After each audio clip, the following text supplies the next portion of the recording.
Bismillahirrahmanirrahim. Assalamualaikum warahmatullahi wabarakatuh. Selamat pagi teman-teman semuanya. Alhamdulillahirabbil alamin. Hari ini kita dipertemukan kembali dalam perkuliahan manajemen pembiayaan syariah, dan hari ini kita sudah sampai pada pertemuan yang ke-8 setelah kemarin kita sudah melaksanakan UTS ya. Baik teman-teman, hari ini kita nanti akan berbicara tentang analisis kelayakan pembiayaan bank syariah.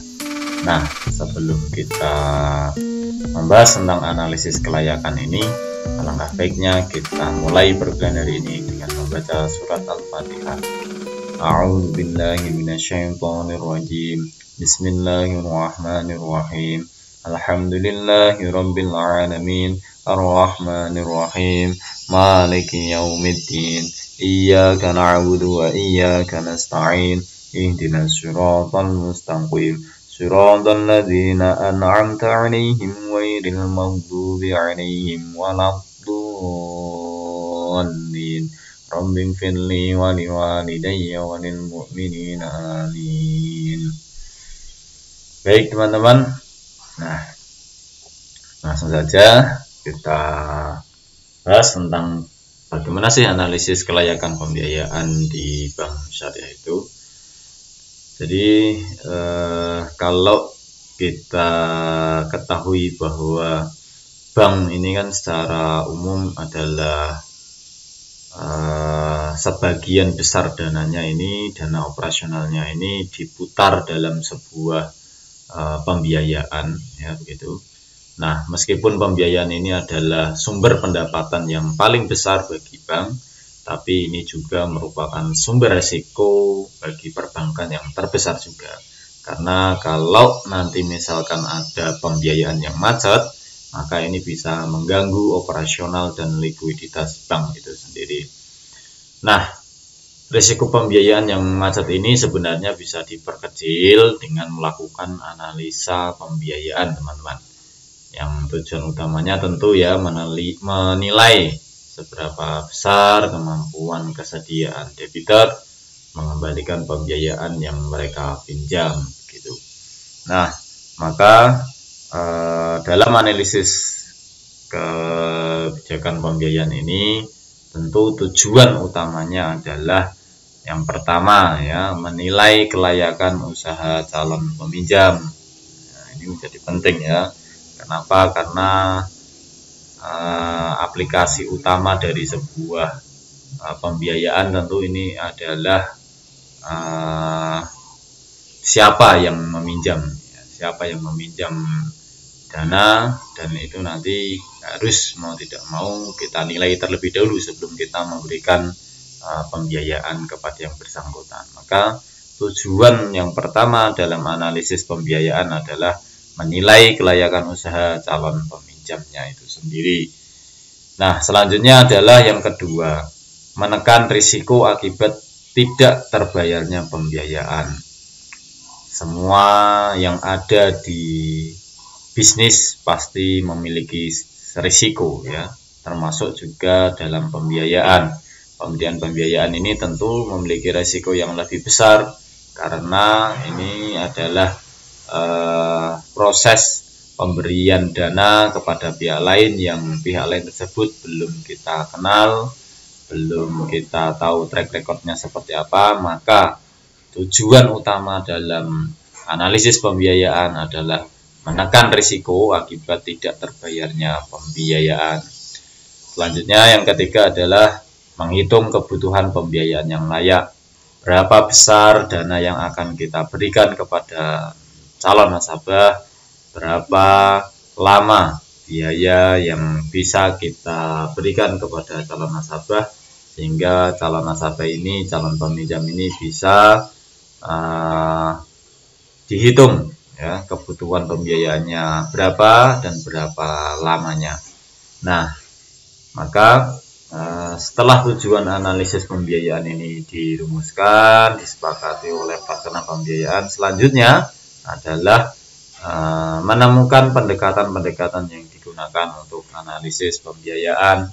Nah, dalam hal ini pendekatan analisis pembiayaan yang bisa diterapkan oleh para pengelola bank syariah ada 5. Nah, di antaranya adalah yang pertama adalah berdasarkan pendekatan jaminan. Pendekatan jaminan ini bagaimana? Artinya bank dalam memberikan pembiayaan ini nanti harus selalu memperhatikan kuantitas dan kualitas jaminan yang dimiliki oleh peminjam. Ya, jangan sampai agunan yang diberikan ini nanti bermasalah, harganya di bawah standar, ternyata pajaknya sangat tinggi sehingga ketika dijual susah, misalnya begitu. Nah, ini salah satu metode pendekatan analisis pembiayaan, yaitu menggunakan pendekatan jaminan. Kemudian yang kedua adalah pendekatan karakter. Nah, maksudnya gimana? Pendekatan karakter ini berarti bank harus mencermati secara sungguh-sungguh terkait dengan karakter nasabahnya.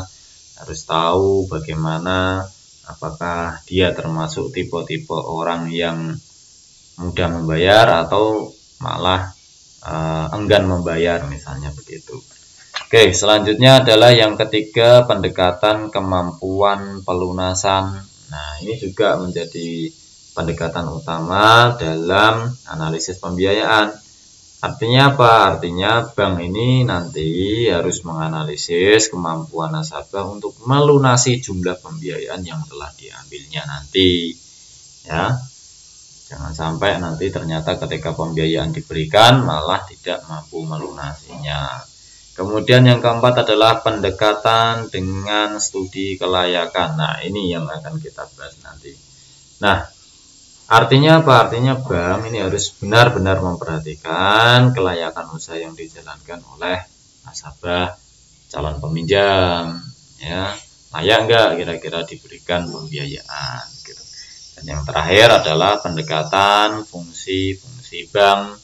Pendekatan fungsi bank bagaimana sih? Artinya bank ini harus memperhatikan fungsinya sebagai lembaga intermediari keuangan.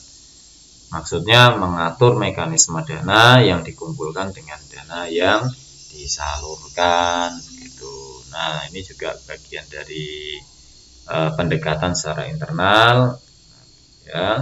Jadi bank harus memperhatikan fungsinya sebagai lembaga intermediari keuangan, penyampai keuangan ya.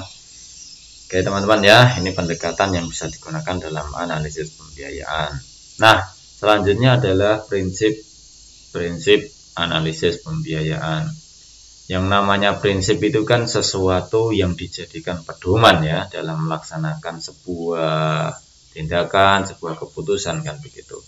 Maka kalau bicara tentang prinsip analisis pembiayaan, ya ini ya kita harus berbicara tentang pedoman-pedoman yang harus diperhatikan oleh pejabat pembiayaan bank syariah ketika akan atau sedang melakukan analisis pembiayaan. Nah, secara umum ya, prinsip-prinsip analisis pembiayaan itu didasarkan pada rumus 5C. Tentu teman-teman sudah sering dengar dan juga saya singgung di pertemuan sebelumnya. Ada namanya istilah rumus 5C. Nah, rumus 5C ini apa? Yang pertama adalah karakter. Ya, karakter ini apa? Karakter itu sifat atau karakter nasabah yang nanti akan mengambil pinjaman, akan diberi pembiayaan. Nah, ini karakternya bagaimana? Ini harus benar-benar dianalisis. Kemudian yang kedua adalah capacity ya. Capacity ini apa? Capacity ini adalah kemampuan nasabah untuk menjalankan usaha dan mengembalikan pinjaman yang diambil ya. Jadi mampu enggak nasabah jalanin usaha yang sudah dibiayai? Mampu enggak nasabah nanti mengembalikan pinjaman yang diambilnya? Oke, selanjutnya adalah yang ketiga, capital. Capital ini adalah besarnya modal yang diperlukan peminjam. Ya, ini perlu diperhitungkan dengan matang apakah dana yang diberikan ini nanti bisa membantu usaha calon nasabah atau malah justru memperberat dia karena mungkin dana yang diberikan terlalu besar. Kalau tanpa analisis kan repot juga seperti ini kan. Kemudian yang keempat adalah kolateral. Kolateral ini adalah jaminan yang telah dimiliki, yang diberikan peminjam kepada bank. Artinya agunan ini menjadi indikator utama juga dalam analisis pembiayaan. Dan yang terakhir, yang kelima adalah condition. Condition ini apa? Condition ini adalah keadaan usaha atau keadaan nasabah. Ini apakah prospek atau tidak, gitu. Nah, prinsip 5C ini tentu sudah umum bagi kita ya. Kadang malah ada yang menambahkan 1C lagi ya. Istilahnya adalah constraint. Artinya apa? Artinya apakah ada hambatan-hambatan yang mungkin mengganggu proses usaha. Itu namanya constraint. Nah, kalau di bank syariah ini belum cukup, ini masih ditambah lagi yang namanya adalah 1S, yaitu unsur syariah ya. Unsur syariah ini bagaimana? Maksudnya adalah dalam proses pemberian pembiayaan ini perlu memperhatikan kondisi sifat seperti apakah nasabah ini amanah, jujur, kemudian termasuk bisa dipercaya apa tidak, termasuk juga usahanya juga apakah usaha yang halal atau tidak. Nah, inilah prinsip analisis 5C. Oke teman-teman, saya pikir ini mudah sekali untuk dipahami. Kemudian selanjutnya adalah prosedur analisis pembiayaan. Nah, ini maksudnya gini teman-teman. Jadi ada beberapa aspek yang perlu diperhatikan dalam prosedur analisis pembiayaan ya.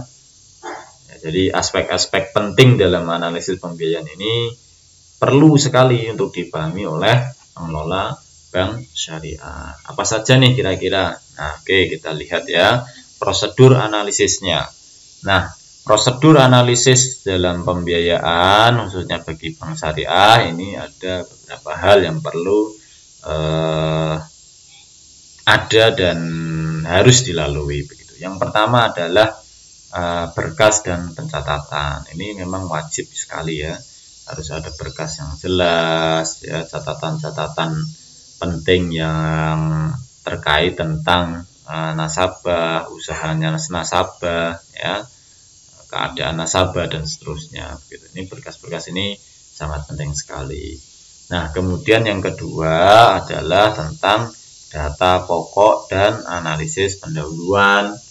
Nah, data pokok dan analisis pendahuluan ini misalnya kayak realisasi pembelian, produksi, penjualan ya, termasuk juga rencananya juga, rencana pembelian, rencana produksi, rencana penjualan bagaimana ya. Ini adalah data pokok. Ada lagi misalnya jaminan, laporan keuangan ya, data-data kuantitatif maupun kualitatif lah dari calon nasabah ini begitu. Oke ya, selanjutnya adalah penelitian data. Nah, prosedur analisis ini harus tidak boleh melewati ini ya. Harus diteliti terlebih dahulu data-data yang dikumpulkan apakah sudah benar, layak, bisa dipertanggungjawabkan atau tidak. Nah, terus kemudian adalah penelitian realisasi usaha ya. Dilakukan penelitian terlebih dahulu ya dalam analisis pembiayaan ini. Terkait tentang bagaimana sih realisasi usaha calon nasabah itu, termasuk juga penelitian tentang rencana usaha ke depan setelah pembiayaan diberikan. Itu juga penting juga. Dan tidak kalah pentingnya adalah penelitian barang jaminannya. Ini kan saya sampaikan tadi ya, kolateral ya, jaminan ini yang dimiliki, yang nanti diberikan oleh peminjam kepada bank. Perlu dilakukan penelitian secara matang. Dan yang paling penting adalah tentang laporan keuangannya ya. Laporan keuangannya calon nasabah, apakah ini layak diberikan pembiayaan atau tidak. Maka nanti kemudian setelah prosedur analisis ini barulah diambil sebuah keputusan ya, keputusan permohonan pembiayaannya nanti. Oke ya. Selanjutnya adalah aspek analisis pembiayaan. Aspek-aspek apa saja sih yang perlu dianalisis dalam pembiayaan? Nah, ini sangat banyak sekali teman-teman ya. Jadi secara garis besar ini sebenarnya ada 3 aspek ya analisis dalam pembiayaan di bank syariah. Yang pertama adalah tentang evaluasi pasar dan pemasaran. Nah, ini evaluasi pasar dan pemasaran ini adalah hal yang sangat penting dalam analisis pembiayaan. Ya.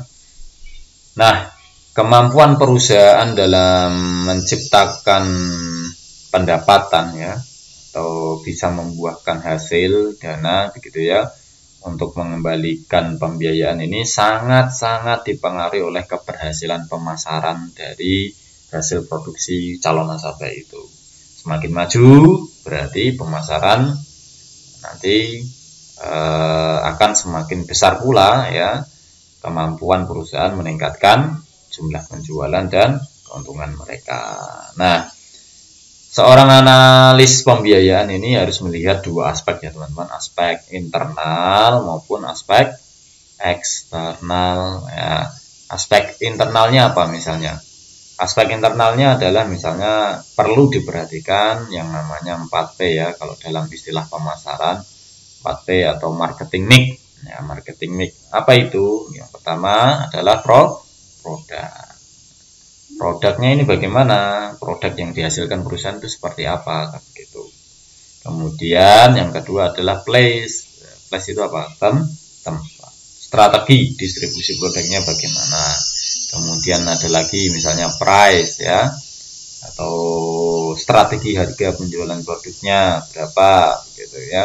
Dan yang terakhir ada istilahnya promotion ya, atau strategi promosi produk. Secara internal begitu, secara internal yang perlu dianalisis.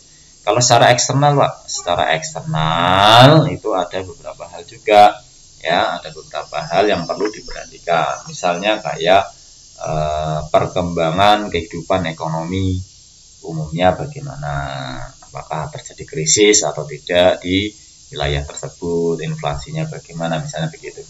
Termasuk juga ya adalah keadaan politik ya, keadaan politiknya seperti apa ya di sebuah negara itu.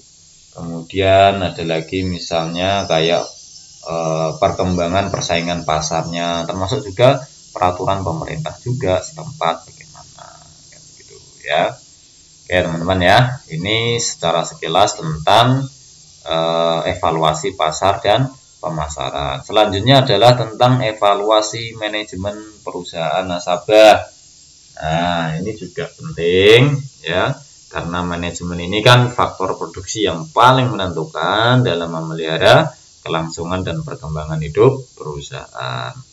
Nah, maka seorang analis pembiayaan ini perlu ya melihat rekam jejak atau mengevaluasi manajemen perusahaan nasabah. Yang pertama misalnya usia perusahaan. Ya, usia perusahaan ini sudah berapa lama beroperasi kan begitu. Kemudian yang kedua misalnya kualifikasi ya pimpinannya di sana seperti apa, kualifikasi, kembangan kerja dan begitu ya. Terus kemudian kedudukan perusahaan di pasar itu seperti apa ya. Terus kemudian misalnya kemampuan mengelola harta, ini juga penting nih kemampuan. Terus kemudian kemampuan mengelola sumber daya manusia, kemampuan memperoleh keuntungan dan lain-lainnya. Ini adalah terkait tentang evaluasi manajemen perusahaan nasabah. Nah, terus yang ketiga dalam aspek yang perlu dilihat adalah aspek penting ini, yaitu analisis kondisi keuangan. Nah, analisis kondisi keuangan ini sangat detail sekali ya teman-teman, yang perlu dilihat. Jadi seorang analis pembiayaan nanti harus mengevaluasi kondisi keuangan calon nasabah ya. Tentu tujuannya adalah tujuan bagaimana supaya nasabah nanti ini benar-benar bisa mengelola dana yang sudah diberikan. Yang paling tidak tujuan dari analisis pembiayaan khususnya terkait tentang kondisi keuangan ini adalah nanti kemampuan perusahaan menghasilkan keuntungannya itu seperti apa. Ini perlu ya tujuannya ini. Di struktur pendanaan operasi perusahaan, kemampuan mereka melunasi pinjaman, efisiensi dan lain sebagainya. Ini adalah tujuan dari analisis kondisi keuangan ini. Nah, dari tujuan yang saya sampaikan tadi, ini dilihat dari apa kan begitu? Dilihat dari laporan keuangannya, ya. Laporan keuangannya seperti apa? Ya. Misalnya neraca, ya, laporan rugi laba perusahaan, ya. Termasuk juga analisa rasio keuangan, proyeksi arus kas dan lain-lain. Ini adalah bagian dari cara untuk melihat kondisi keuangan nasabah. Yuk coba kita lihat yuk. Nah, yang pertama ini adalah tentang rasio keuangan ya. Yang penting yang ingin saya sampaikan. Nah, rasio keuangan ini ada beberapa macam rasio yang bisa dilihat, yang bisa dianalisis. Yang pertama adalah terkait tentang profitability ratio. Nah, profitability ratio ini bisa dilihat ya dengan cara membandingkan jumlah keuntungan yang diperoleh ya, maksudnya pada setiap masa tertentu dengan hasil penjualan atau jumlah investasi dana dalam perusahaan tersebut. Maka bisa dilihat dari yang pertama misalnya dengan menggunakan profit margin. Nilai profit margin ini dilihat dari mana? Dari laba sesudah pajak dibagi dengan hasil penjualan dikali 100%. Nanti akan ketemu berapa profit marginnya begitu. Kemudian yang kedua adalah dengan return on investment. Nah, return on investment ini dihitung dengan melihat laba sesudah pajaknya berapa dibagi dengan jumlah harta rata-rata dikali 100%. Nah, nanti akan ketemu ROI-nya. Kalau ROE Pak, kalau ROE return on equity adalah laba sesudah pajak dibagi dengan jumlah modal sendiri rata-rata dikali 100%, maka akan ketemu. Nah, ini namanya adalah rasio keuangan dalam mengukur profitability rasionya gitu ya. Oke, selanjutnya adalah financial leverage ratio. Apa ini? Financial leverage ratio ini adalah memberi gambaran bahwa bagaimana sih ya perbandingan resiko yang ditanggung kreditur atau pemberi pembiayaan dan pemegang saham dalam mendanai operasi perusahaan. Nah, maka ini bisa dilihat dengan cara menghitung debt atau net worth-nya ya. Nah, debt net worth-nya ini bagaimana? Yaitu dengan membagi jumlah pembiayaan dibagi dengan jumlah modal sendiri dikali 100%. Nanti akan ketemu. Oke ya, perbandingan risiko yang ditanggung kreditor. Termasuk juga bagaimana sih kemampuan jangka panjang debitur atau pemberi pembiayaan ini dalam pembayaran angsuran dan margin keuntungan atau bagi hasil kepada pihak bank. Nah, ini juga bisa dilihat dari nilai debt atau asetnya, jumlah saldo pembiayaan dibagi dengan jumlah harta perusahaan dikali 100%, maka akan ketemu financial leverage ratio set gitu.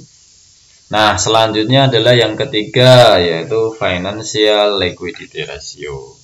Ini apa sih maksudnya? Maksudnya adalah ini nanti digunakan untuk mengukur ya, untuk mengukur kemampuan perusahaan membayar utang-utang mereka, yang mana utang tersebut nanti yang akan jatuh tempo, yang paling cepat gitu, yang harus segera dibayar gitu.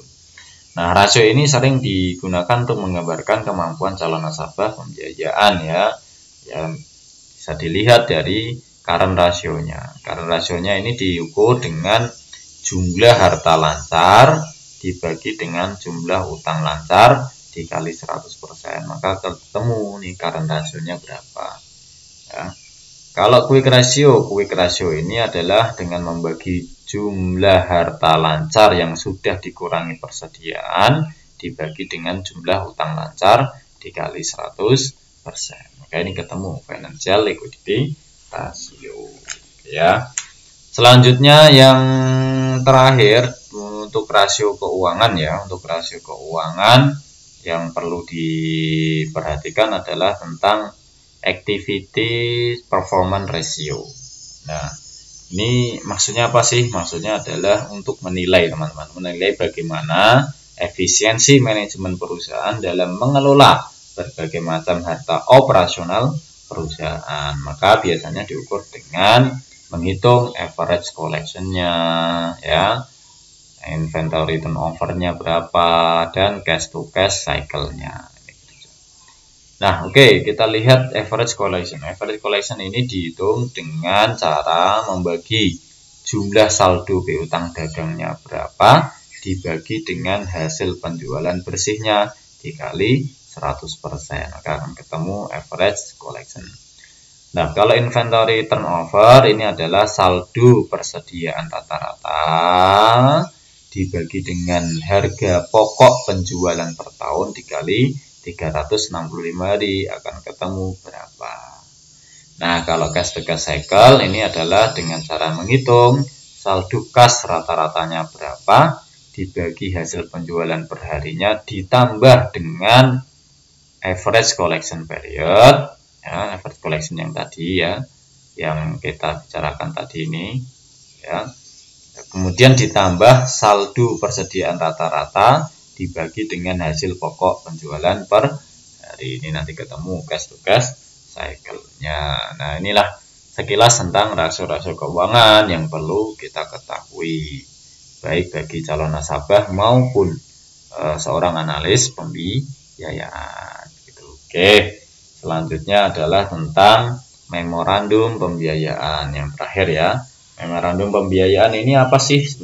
Nah, jadi memorandum pembiayaan ini adalah kayak bentuk proposal yang isinya ini adalah analisa dari suatu usulan pembiayaan ya. Jadi secara garis besar sih ya, secara garis besar sebuah memorandum pembiayaan ini biasanya berisi 7 hal ya. Berisi 7 hal.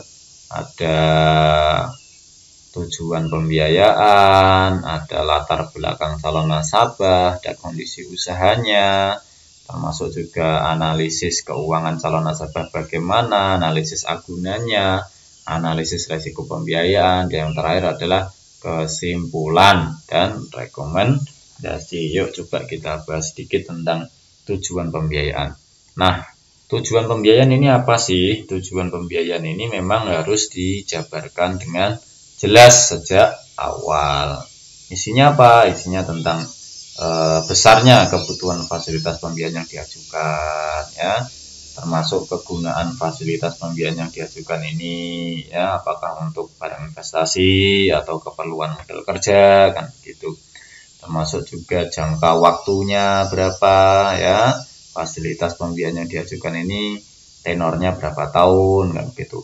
Dan juga di dalamnya dalam tujuan pembiayaan ini menjelaskan tentang perubahan-perubahan yang ada apabila perubahan terhadap fasilitas pembiayaan ini dilakukan begitu ya. Oke. Terus kemudian selanjutnya adalah di latar belakang calon nasabah ya. Latar belakang calon nasabah ini ya berisi tentang informasi-informasi ya terkait tentang nasabah dan manajemen nasabahnya itu ya. Misalnya apa? Misalnya satu identitas ya. Identitas ini juga banyak nanti isinya ya. Identitas. Misalnya kayak status usaha yang dijalankan nasabah, pemegang sahamnya siapa saja, riwayat atau sejarah historisnya nasabah ini bagaimana, prestasinya dalam memenuhi kewajiban yang terdahulu itu seperti apa kan begitu. Termasuk juga adalah hubungan nasabah dengan pemberi pembiayaan lainnya itu seperti apa ya, harmonis atau enggak kan begitu. Nah, ini identitas nih penting nih. Apalagi kira-kira di latar belakang, misalnya karakter juga ya, karakter nasabah ya. Karakter nasabah ini bagaimana ya, misalnya kayak reputasi nasabahnya dalam memenuhi komitmen-komitmennya ya, pandangan nasabah atas pentingnya memelihara integritas, kemudian sikap nasabah dalam memberikan informasinya kepada bank, ya. Nah, bisa.